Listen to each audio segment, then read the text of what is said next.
unpredictable, and that's what makes him so dangerous. One of the strongest members, the strongest competitors that we have here in Mexico, that Mexico has to offer. So you really have to be very mindful. Now, in this case, he's going to be fighting a Steve, or in this case, an Enderman. So it might change around how he plays a bit, and his trigger finger needs to be on point to avoid those spikes that he can get with the blocks and just the amount of pressure that the Enderman can just put out so safely. Yeah, right now, let's see. This is a Mexican match, Waka against Suadero. Steve, well, as you said, Enderman against Luigi. I remember seeing, I don't know if it was Waka or Lo, who played at the Prey Factor against Ritzer.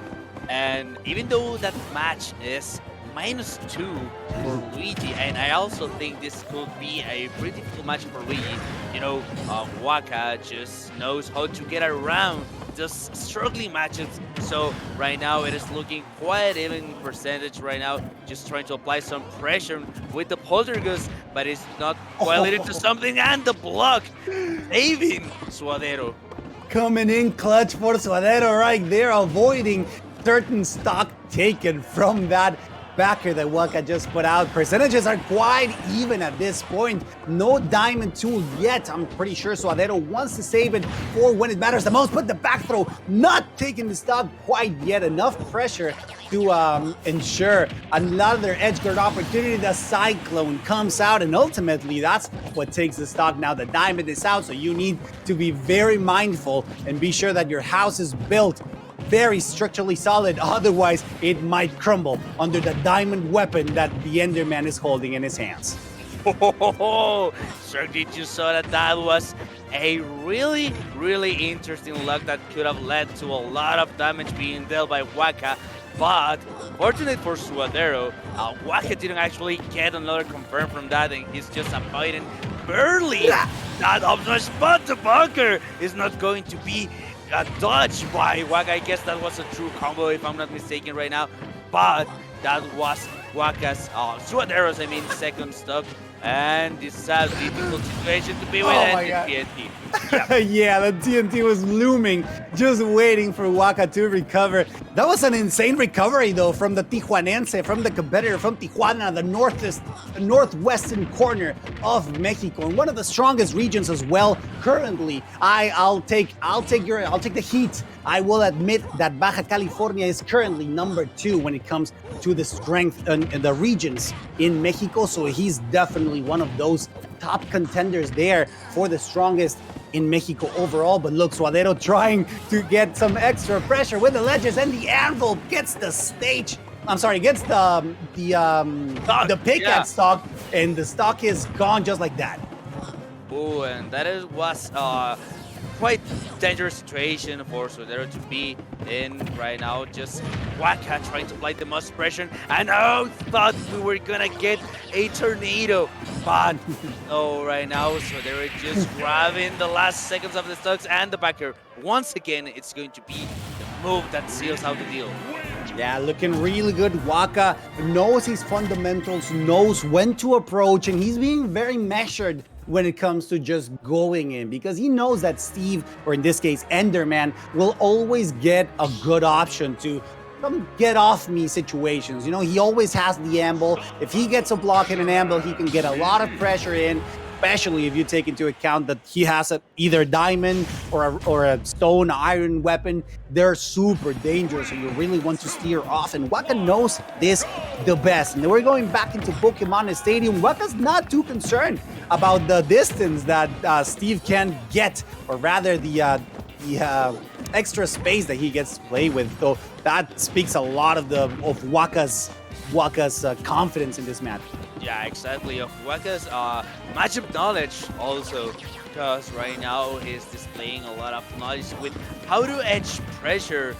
Steve, I thought we might have gotten a spike over there and being put in a difficult situation, but the conversion to the bread and butter, just mining around to put in the blocks so you can get the conversion with the options, and then the tornado the conversion from the sour hit of the Nair to the tornado, bread and butter from Luigi, and great awareness coming up from Waka's part, realizing that Suadero was in the A in the right way and was able to get that stock.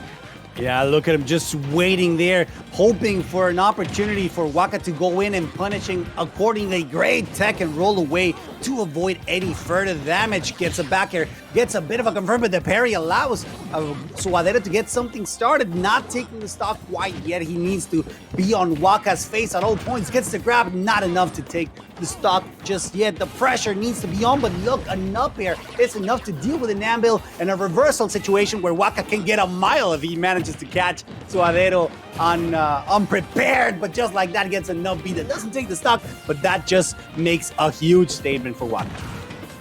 And that up B actually surprised it didn't get the stock, but right? the TNT is going to get Waka's first stock. Suadero only at 89%, which Steve is a pretty heavy character, so he doesn't care that much about being damaged. But right now 108, you need to be careful because you might get Shoryu from Luigi. So let's take a look at that. And Suadero trying to avoid the ledge pressure. I mean the pressure by escaping with the minecart. Such a classic option from Steve. In this case, Enderman, but Waka is just not letting Suadero breathe and think of their options right now. That was a great option coming up from Suadero's part. Yeah, it's very interesting how despite Luigi's speed as he runs, as he moves, is pretty slow. He's still actively chasing down Suadero when he tries to run away or try to escape or reposition, rather, when it comes to mining or getting extra materials. Careful here because this is not looking pretty for Waka. He gets, yeah, I'm telling you, it's really hard to land, especially when Steve is out on the prowl, but no way, the hardest of reads once again, knowing that the air dodge was going to happen, prepares the lava bucket to get that stock and get the game. Suadero positioning the scoreboard in an equal situation, 1-on-1. This is going to be an interesting set for sure, SidX. Most definitely, it is going to be, my dear Cirque, right now. The score, as you said, 1-on-1. And I think we're actually going to be staying here at Pokemon Stadium. I don't know if maybe Waka wants to switch to possibly Final Destination. That might be my guess, but I don't know. They're the top players, and ¿Qué onda, Suadero? having some fun over there. Just say, what's up. But yeah, they're enjoying themselves over there. At the end of the day, this is Smash Bros. Ultimate, a game to have fun, even though they're fighting for the goal right now. They are both friends. They want to have as much fun as possible. But right now, it's about to get really interesting because we're going to a small battlefield. Yeah, definitely the lack of platforms, or rather the height of these platforms is going to play a huge part, because now both of them really can play a lot to their weaknesses. Luigi's up tilts can struggle to hit, especially because of PS2's heights of the platform height. So in this case, that is no longer a situation where he needs to be careful. But when you talk about being careful, you have to be Suadero, not getting in too close to that up B distance. And look at Waka go, trying to make a different statement. Pressure is never ending for the Tijuanense. I mean, look at that shield pressure that Waka applied just in those last interactions, and he wanted so bad that conversion with the up because he knew that was gonna be Suadero's second stock. Waka working with a solid 26%, 6% of. Wow, and dealing so much damage, so much pressure right now, working with might be a solid Tristan. What do you think about this, sir? Dude, it's absolutely insane because it seems that Waka just woke up like, okay, dude, I messed up in the previous game. Let me rectify that situation and I don't know, maybe try to get a 3-stock, but that is going to be denied by Suadero with another lava bucket by the ledge, knowing that he can punish Luigi's recovery very fairly with that situation. And look, almost a Twitter combo there from the Enderman. Unfortunately for him, it didn't come out, but still racking a lot of damage in this second stock.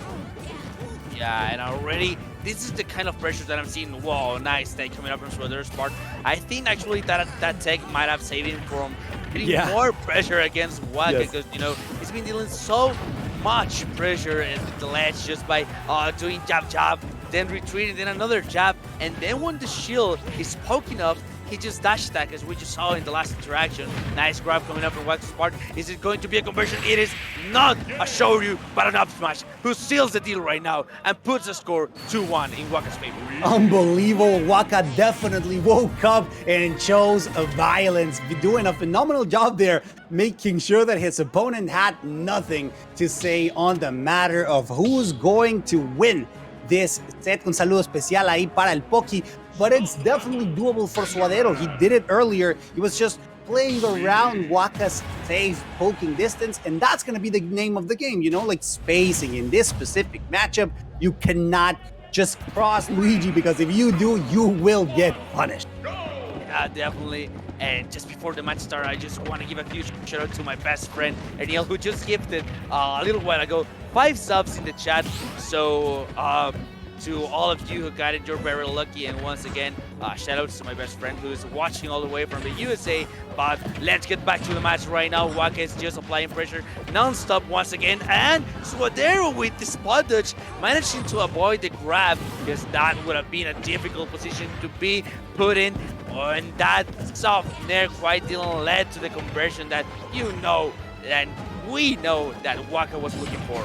Careful here, gets the down smash. The stock is gone, and now Suadero on a back pedal here. He really needs to, on his back leg, sorry. He really needs to get something started, but Waka is going ham with the pressure that he gets. Great parry to avoid it. Extra punishment, but still is not safe. Suadero struggling to get something started. Gets the magma block, the up smash to take the stock as quickly as possible without losing a lot of percentage in the process. And those grabs are pivotal, because he really needs to get Waka off his feet, at least for enough time to be able to reposition and maybe try to get one of these deadly combos.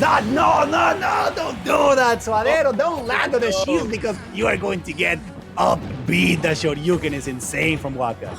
Oh my god, are we about to see a conversion? No, it is not. Nice is the eye down coming out from Suadero's part, just for avoiding that Shoryu once again. As you said, you cannot land on Luigi's shield, because you're gonna get Shoryu right now. And he actually activated his own TNT that could have put him in a difficult situation and actually dealt more damage to him. And this is possibly his tournament stock. And it was. Oh my god. Complete dominance from El Tijuanense Waka.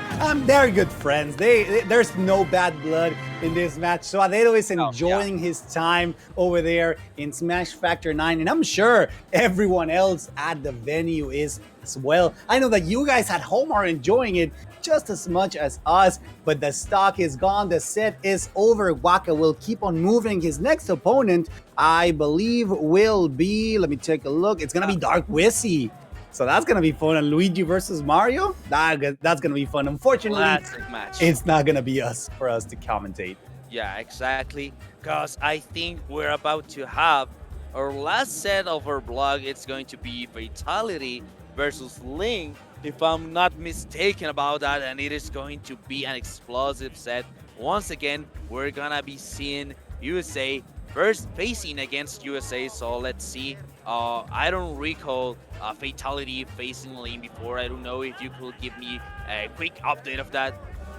I'm sorry, what was the question? I got distracted because I'm not sure if we are supposed to be commentating this one, but please ask again, and in the meantime they'll resolve it.